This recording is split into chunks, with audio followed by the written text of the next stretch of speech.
ಕಾರವಾರ ಕಾಂಗ್ರೆಸ್ ಶಾಸಕ ಸತೀಶ್ಗೆ ಇಡಿ ಅಧಿಕಾರಿಗಳು ಶಾಕ್ ಕೊಟ್ಟಿದ್ದಾರೆ. ಶಾಸಕ ಸತೀಶ್ ಸೈಲ್ ನಿವಾಸಗಳ ಮೇಲೆ ಇಡಿ ದಾಳಿ. ಸುಮಾರು 6 ಕಾರ್ನಲ್ಲಿ ಇಡಿ ಅಧಿಕಾರಿಗಳು ಬಂದಿದ್ದಾರೆ. 6 ಕಾರ್ನಲ್ಲಿ 24ಕ್ಕೂ ಹೆಚ್ಚು ಇಡಿ ಅಧಿಕಾರಿಗಳು ದಾಳಿಯನ್ನು ನಡೆಸಿದ್ದಾರೆ. ಬಂದು ಇಡಿ ಅಧಿಕಾರಿ ಕೇಶವ್ ಅವರ ನೇತೃತ್ವದಲ್ಲಿ ನಡೆದಿರುವಂತಹ ದಾಳಿ ಇದು. ಅಧಿವೇಶನ ನಿಮಿತ್ತ ಬೆಂಗಳೂರಿನಲ್ಲಿ ಸತೀಶ್ ಸೈಲ್ ಇದ್ದಾರೆ. ಅತ್ತ ಕಡೆ ಅವರ ನಿವಾಸಗಳ ಮೇಲೆ ಇಡಿ ಅಧಿಕಾರಿಗಳು ದಾಳಿಯನ್ನು ನಡೆಸಿದ್ದಾರೆ. ಪ್ರಮುಖ ದಾಖಲೆಗಳ ಪರಿಶೀಲನೆಯಲ್ಲಿ ಜಾರಿ ನಿರ್ದೇಶನಾಲಯದ ಅಧಿಕಾರಿಗಳು ಬೆಳಗ್ಗೆಯಿಂದಲೂ ಕೂಡ ತೊಡಗಿದ್ದಾರೆ. ಒಟ್ಟು 6 ಕಾರ್ನಲ್ಲಿ 24 ಅಧಿಕಾರಿಗಳು ಬಂದಿದ್ದಾರೆ ಅನ್ನೋ ಮಾಹಿತಿ ಸಿಕ್ಕಿದೆ. ಈ ಒಂದು ದಾಳಿಯ ನೇತೃತ್ವವನ್ನು ವಹಿಸಿದ್ದಾರೆ ಕೇಶವ್ ಅವರು. ಶಾಸಕ ಸತೀಶ್ ಸೈಲ್ ಅವರು ಅಕ್ರಮ ಅದಿರು ಸಾಗಾಟ ಪ್ರಕರಣಕ್ಕೆ ಸಂಬಂಧಪಟ್ಟಂತೆ 7 ವರ್ಷ ಶಿಕ್ಷೆಗೆ ಗುರಿಯಾಗಿದ್ರು. ಅದಾದ್ಮೇಲೆ ಹೈಕೋರ್ಟ್ನಿಂದ ಜಾಮೀನನ್ನ ಪಡೆದು ಹೊರಗಿದ್ದಾರೆ. ಇತ್ತ ಕಡೆ ಅಧಿವೇಶನ ನಡೀತಿದೆ, ಹಾಗಾಗಿ ಬೆಂಗಳೂರಿನಲ್ಲಿದ್ದಾರೆ. ಅತ್ತ ಕಡೆ ಇಡಿ ಅಧಿಕಾರಿಗಳಿಂದ ಅವರ ನಿವಾಸಗಳ ಮೇಲೆ ದಾಳಿಯಾಗಿದೆ. ನಮ್ಮ ಪ್ರತಿನಿಧಿ ಸೂರಜ್ ಈ ಕುರಿತು ಪ್ರತ್ಯಕ್ಷ ವರದಿ ಕೊಟ್ಟಿದ್ದಾರೆ, ನೋಡೋಣ. ಕಾರವಾರ ಶಾಸಕ ಸತೀಶ್ ಸೈಲ್ ಮನೆ ಮೇಲೆ ಬೆಳಂಬೆಳಗ್ಗೆ ಇಡಿ ಅಧಿಕಾರಿಗಳು ದಾಳಿಯನ್ನು ಮಾಡಿದ್ದಾರೆ. ನೀವು ದೃಶ್ಯದಲ್ಲಿ ನೋಡಬಹುದು, ಇದು ಉತ್ತರ ಕನ್ನಡ ಜಿಲ್ಲೆಯ ಕಾರವಾರ ನಗರದಿಂದ ಗೋವಾಗೆ ಹೋಗುವಂತಹ ರಾಷ್ಟ್ರೀಯ ಹೆದ್ದಾರಿಗೆ ಅಂಟಿಕೊಂಡೇ ಮನೆ ಇದೆ.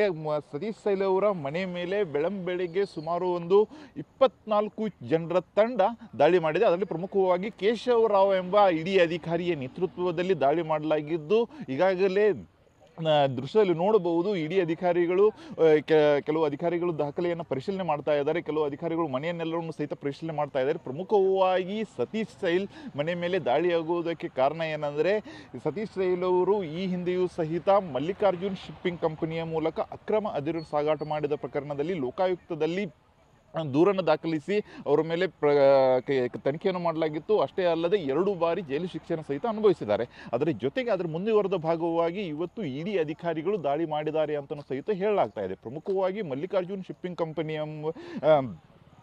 ಮೂಲಕ ಬಳ್ಳಾರಿ ಮತ್ತು ಹೊಸಪೇಟೆ ಮೂಲದ ಅಕ್ರಮ ಅದಿರನ್ನು ಕಾರವಾರ ತಾಲೂಕಿನ ಬೇಲೆಕೆರೆ ಬಂದರಿನ ಮೂಲಕ ಸಾಗಾಟವನ್ನು ಮಾಡಿದ್ರು. ಆ ಸಾಗಾಟ ಮಾಡಿದ ಸಂದರ್ಭದಲ್ಲಿ ನ್ಯಾಯಮೂರ್ತಿ ಸಂತೋಷ್ ಹೆಗಡೆ ಅವರ ನೇತೃತ್ವದಲ್ಲಿ ಏನು ಅಕ್ರಮ ಗಣಿಗಾರಿಕೆ ವಿಚಾರವಾಗಿ ಏನು ತನಿಖೆ ನಡೀತಾ ಇತ್ತು, ಆ ಸಂದರ್ಭದಲ್ಲಿ ಸತೀಶ್ ಸೈಲ್ ವಿರುದ್ಧವಾಗಿಯೂ ಸಹಿತ ದೂರನ್ನು ದಾಖಲಿಸಿ ಅವರ ವಿರುದ್ಧವೂ ಸಹಿತ ತನಿಖೆಯನ್ನು ಮಾಡಲಾಗಿತ್ತು. ತನಿಖೆಯ ಸಂದರ್ಭದಲ್ಲಿ ಅವರು ತಪ್ಪಿತಸ್ಥರಂತ ಕಂಡು ಬಂದ ಹಿನ್ನೆಲೆಯಲ್ಲಿ ಈ ಹಿಂದೆ ಅಂದರೆ ಪ್ರಮುಖವಾಗಿ ಸತೀಶ್ ಸೈಲ್ ಅವರು ಈ ಹಿಂದೆ ಏನು ಶಾಸಕರಾಗಿದ್ದರು, ಆ ಸಂದರ್ಭದಲ್ಲಿ ಸುಮಾರು ಒಂದು 11 ತಿಂಗಳ ಕಾಲ ಜೈಲು ಶಿಕ್ಷೆಯನ್ನು ಅನುಭವಿಸಿದ್ರು. ಅಷ್ಟೇ ಅಲ್ಲದೆ ಕಳೆದ ಒಂದು 4-5 ತಿಂಗಳ ಹಿಂದೆ ಅಷ್ಟೇ ಸುಮಾರು 1 ತಿಂಗಳ ಕಾಲ ಜೈಲು ಶಿಕ್ಷೆಯನ್ನು ಅನುಭವಿಸಿ ಹೈಕೋರ್ಟ್ನಲ್ಲಿ ಜಾಮೀನನ್ನು ಪಡೆದುಬಿಟ್ಟು ಈಗಾಗಲೇ ಹೈಕೋರ್ಟ್ನಿಂದ ತಡೆಯಾಜ್ಞೆ ತಂದುಬಿಟ್ಟು ಹೈಕೋರ್ಟ್ನಲ್ಲಿ ಅವರ ಪ್ರಕರಣ ವಿಚಾರಣೆಯ ಹಂತದಲ್ಲಿದೆ. ಈ ಪ್ರಕರಣ ವಿಚಾರಣೆಯ ಹಂತದಲ್ಲಿ ಇರುವಾಗಲೇ ಈಗಾಗಲೇ ಮತ್ತೆ ಇಡಿ ದಾಳಿಯಾಗಿರುವುದು ದೊಡ್ಡ ಮಟ್ಟದ ಶಾಕ್ ಅಂತಲೇ ಹೇಳ್ಬೋದಾಗಿದೆ. ಯಾಕಂದರೆ ಪ್ರಮುಖವಾಗಿ ಇಡಿ ಅಧಿಕಾರಿಗಳು ಬೆಳಗ್ಗೆ ಬಂದಿರುವಂಥ ಇಡಿ ಅಧಿಕಾರಿಗಳು ಗೋವಾಗೆ ಬಂದುಬಿಟ್ಟು ಗೋವಾದಿಂದ